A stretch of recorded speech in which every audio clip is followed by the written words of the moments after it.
Juki got the sauce, bitch.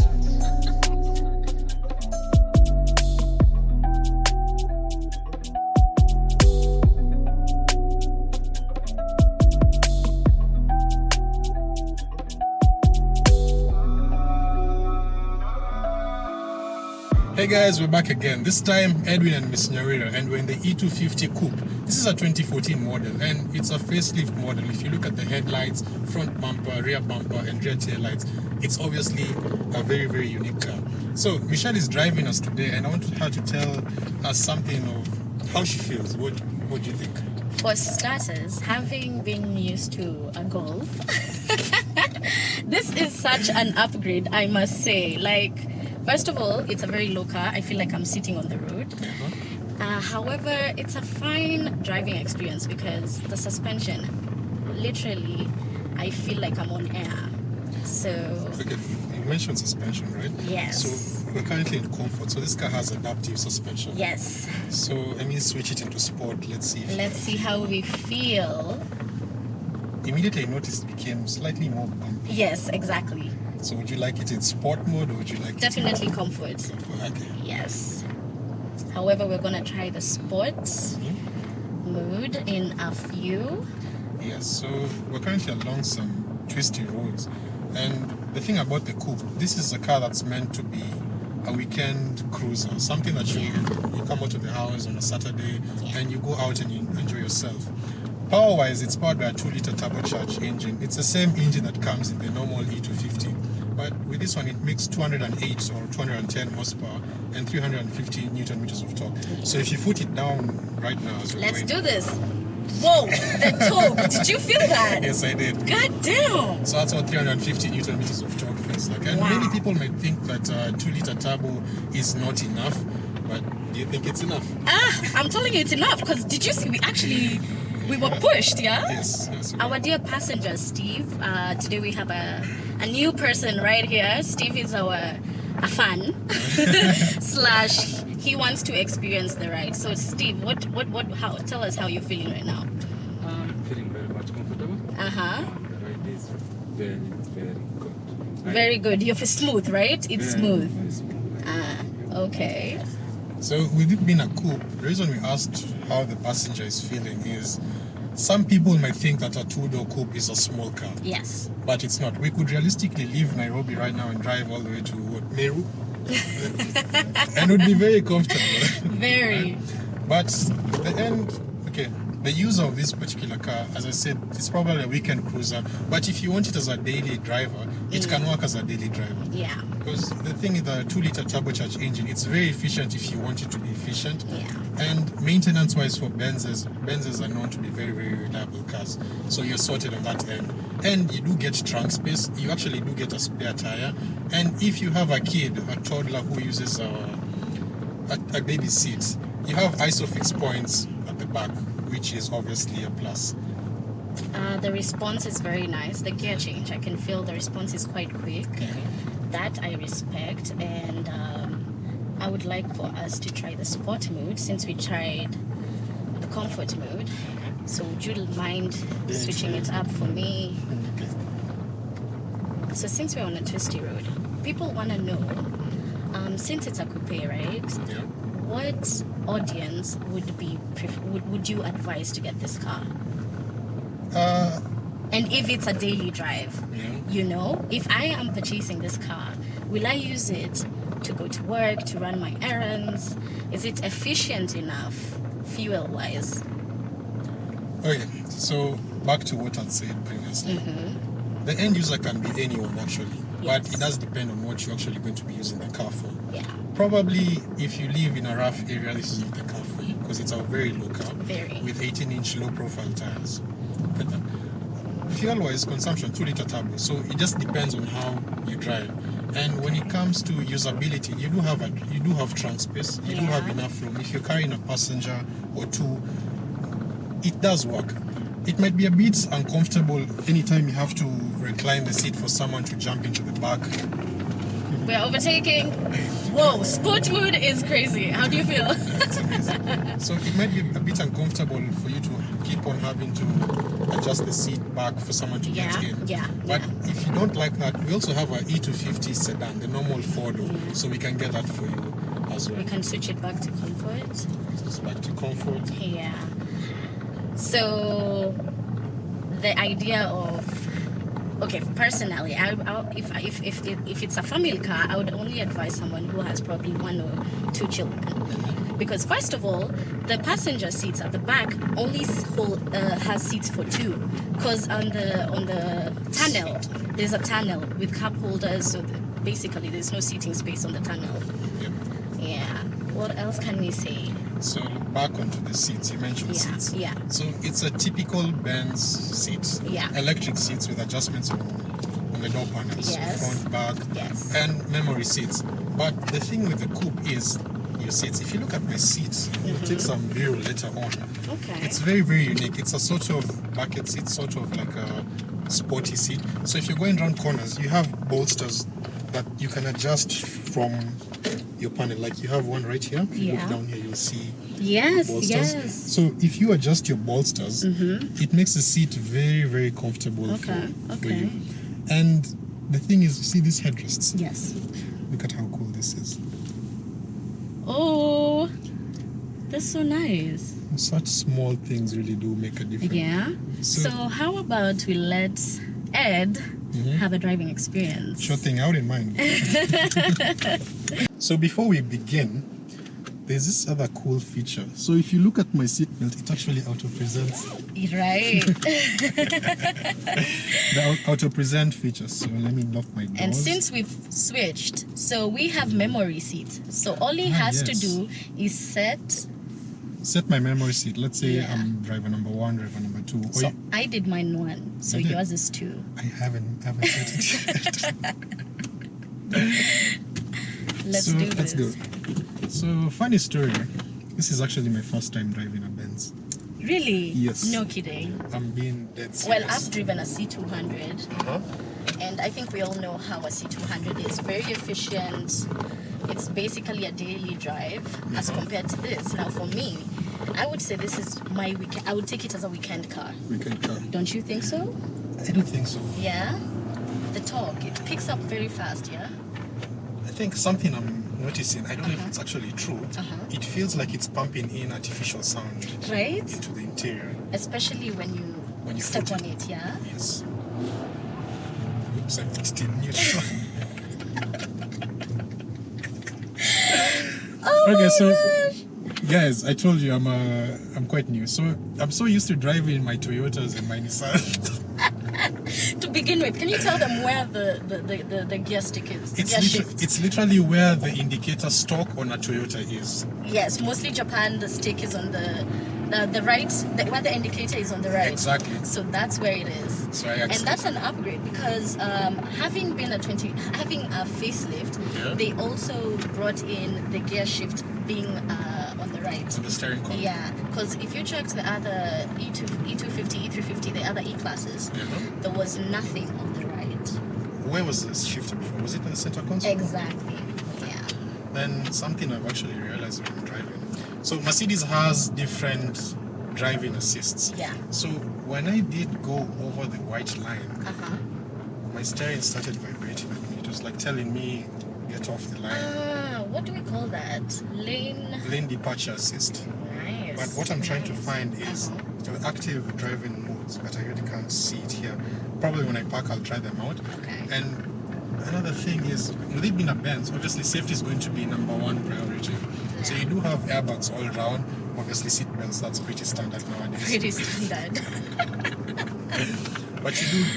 But you do get airbags all around, ABS, ESP, and other different Mercedes-Benz safety features.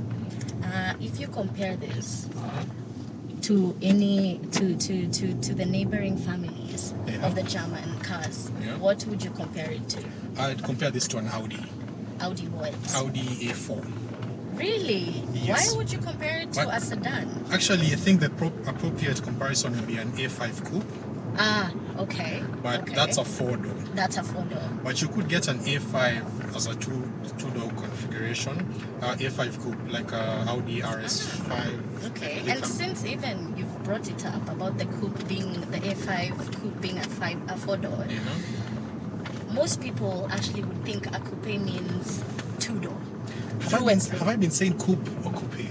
Well, it's actually supposed to be coupe, but you know the Kenyan Yes. in us would say coupe. So the right word is coupe. However, we understand. So what do you know? Most people know a coupe is a 2-door, Yeah. right? Yeah. So how comes there's a coupe? It's named coupe yet it's a 4-door.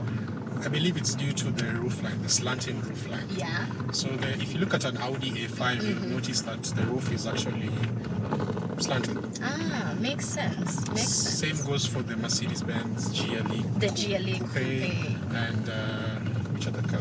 Porsche Panamera, I believe that's also a coupe. Yes. Then why don't we call something like an X4 with a slanting back a coupe? You see, some things like that contradict us. Right? So that's a question to you viewers. Yes. We would Would you love it if call- you comment. Tell us what you Tell think about us. that particular topic. Yeah. Then something else that I failed to mention is blind spot monitoring. So blind spot monitoring is, so you can imagine when you're driving a car, there's a section whereby your mirrors won't actually reflect. You'll be unable to see what's actually going on there. So that's okay. what a blind spot is. If you look at your mirror on that Yes, side and this side, yes. you notice there's an amber signal. Amber, orange, triangle. Yes, exactly. Yeah. So this is our turn. Yes, it is. So that actually indicates when there's someone in your blind spot and you haven't seen it, it's Yeah. going to turn on. So like right now it's turned It's turning on, on, yeah. and that side is actually off. So you'll realize over time that you actually become lazy looking around because you assume that if my amber light is not on, Yeah, it's not on. obviously I'm safe. And I think we also saw that in the A5. Yes. The sedan, right? Yes. It also has the blind spot. Monitoring, yeah. Yeah. Well, the thing I liked about with the A5, there's a physical button. You can Right? actually turn it Yeah, on. you can turn it off or turn it on. And I think that would be better. Yeah. Okay. But- Now let's talk aesthetics. How do we feel about the aesthetics, Ed? The 2014 facelift model is very, very beautiful. Very From eye-catching. the LED headlights. If you see this car coming towards you, you'll notice it has a sort of presence to it. Yeah. It feels very mature, very sophisticated. It's not a kid's car. This is not It's some, not. It it's- has a mature look to it. Yeah. It shows prominence, Yes. in short. And you see with Volkswagen, we both really love Volkswagen. Yes. Volkswagen shows up and you're like, this is a fast car. This guy can do this and this. But with the Benz, it has that mature That's aspect to it. right. And the interior is mind-blowing. I'm sure you can tell we have red leather. We have two-tone in the interior. We have the black tone and the red tone. And all of it is soft touch leather. Yeah. Right? So it's even easier to clean. You can use leather wash on it. So that shouldn't be a problem thinking about when it gets dirty. Yeah. Right? Yeah. And talking about the concept of having bucket seats. Yes. Almost that the sports AMG feel. Vibe, right? Right? So- Yeah, with perforated seats. So even though you're sweaty, you're good. You know, because this is a weekend car. Probably you've gone for a car drive somewhere. Yeah. Yeah. That's a really good thing. We talked about the isofix, so you're sorted. The thing I'm actually noticing is when you're going round corners, Yeah. the bucket seats really hold you in place. Right? So there's some comfort. There is. It's hugging you. Yeah, it's an amazing feel. And I'm currently in comfort mode. Let me try. I didn't actually Sport try it in sport mode. Yeah. Because these corners are really, they're too good. It's a little bit bumpy, so you'll forgive the camera Yeah. shaking. How do you feel the handling? How is the handling for you? It's amazing. It's Yeah. tight, it's accurate. Uh-huh. So if I say I'm turning here, Yes. it gives you that confidence that the car will turn. Will turn. You know, there's some cars whereby if you're driving around a twisty road Yeah. and you turn, you'll feel like the car is just going to continue understeer. But with this, I'm not feeling any of that. It's probably because I'm not on track. This is not just a normal road. Normal. So yeah. we're not really pushing it to its max. And it's 208 horsepower. So remember when I mentioned about us being Volkswagen fans? Yes. So look at it this way. A Volkswagen GTI Mark 6 comes with 210 horsepower. Yes. This has the exact same power. So if you're going toe to toe, in theory, this car should be as quick as a GTI. A GTI. Yes. Ah, And we all know how interesting. quick GTIs are. Right? GTIs, yes, But exactly. the thing is, do you want to compete in this car? No. As we said, this is a luxury car. I mean, a weekend drive. If it was even like a convertible, you know, you just put your roof down. Yeah. Smooth ride. This is maintainable because first of all, you can maintain it because It's a Mercedes. it's a Mercedes, so it won't give you problems. And this engine is very robust. It's been around for a couple of years, so Yeah. many different technicians know what to do with it. Yeah. And from what I've seen and from what I've heard from Yeah. people's experiences, it's a solid engine. So don't worry about reliability. Don't worry about maintenance, because when it comes to Mascardi, buy with Mascardi. Service with Mascardi, Maintain maintain with with Mascardi. Yeah. So my final impressions. This car costs 4.5 million. You're getting your value. You're getting value for money at the end of the day. Because just look at it. And the thing I like about driving such cars is the respect I get on the road. I could be driving and someone would give me way. Yeah. A policeman would salute. Yes, salute. You know, such small things. It's not much, but they really do make a difference. For the same amount of money, there's many different options you could go for. But if you have all that and you just Yeah. want to be unique, Yes. there are people who really enjoy being unique. You're not doing what other people are doing. You're doing you. That's the beauty about it. I mean, you know how they say once you park your car and you don't look behind, that means You got the wrong. you got the wrong ride. Yeah. This one is on point. It is. You fall in love with it, and that's the whole point. When you purchase a car, you're supposed to embrace it, right? Yeah. And this car is ideal. It is. And speaking of ideal, did you notice what actually just happened? The entertainment.